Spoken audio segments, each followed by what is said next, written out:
So the crowd's not giving two shits about any of this.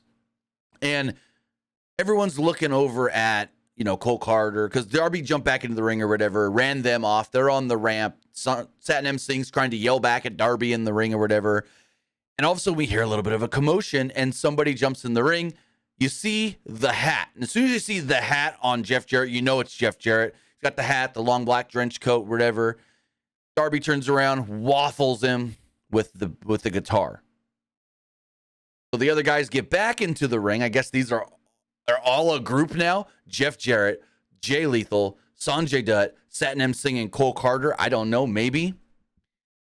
And Jarrett told him he just learned a lesson from the last outlaw. He said Sting has become Allen's biggest weakness.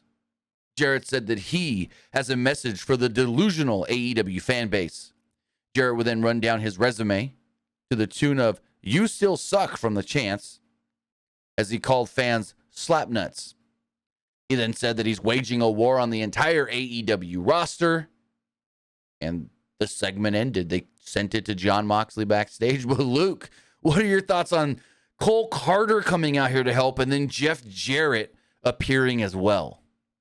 I mean, Cole Carter seems so random to add in there. Like, you just see, like, when he pulled the mask off and it was like, it's Cole Carter, I was like, who? Yeah. This guy. I bet you 90% of the fan base didn't know who that was till they said, that's Cole Carter. I mean, the Jeff Jarrett part, I didn't mind that because, Jeff Jarrett teamed with Jay Lethal to take on Ric Flair and Andrade. Like, that part made sense to me. I was like, okay. Right. Plus, he's got the history. Real quick. Plus, he's got the history with Jay and Sanjay from Impact and TNA going back however many, 15, 20 years. Yeah, it made sense. But why would you put Cole Carter in there? Like, especially when they kept saying, the factory's Cole Carter. The factory's Cole Carter. Well, who the hell cares about the factory, first off? Like, when was the last time we even seen the factory? Last week on Dark, I believe both Aaron Solo, you can correct me in the chat or the comments below, both Aaron Solo and QT Marshall worked matches last week on either Dark or Dark Elevation.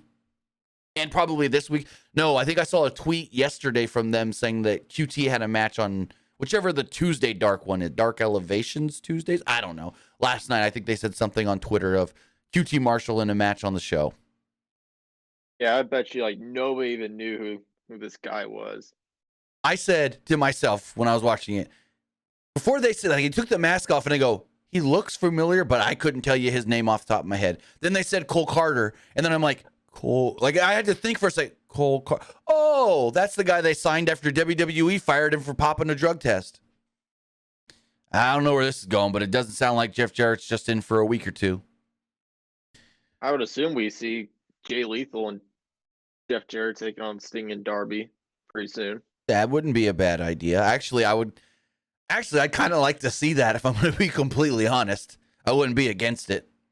Got a pay-per-view coming up.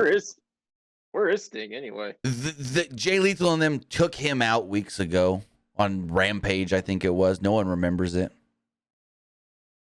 I mean, I would assume 2 weeks before Full Gear, Sting would return. They say, all right, it's going to be Darby and Sting versus Jay Lethal and Jeff Jarrett, Full Gear. Right.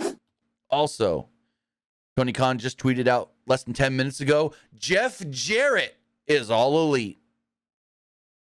It says, welcome to AEW Dynamite, the new AEW Director of Business Development, real Jeff Jarrett. So he's not just a talent. He's got a backstage role. It says, I look forward to expanding the AEW live events calendar in 2023, plus in future years with Double J. Whoever these other people are, Rafael Morphy and Mookie Ghana, and our entire AEW team. Jeff Jarrett is all elite. So Jeff Jarrett is not just brought in as a talent, but he's an executive. He's got a official office job, and that's the same office job he had in WWE, basically in charge of booking the live events as far as booking the buildings and getting everything squared away for that. So congratulations, Jeff Jarrett, and his new job with All Elite Wrestling. It's interesting that he's got the same job that he had with WWE.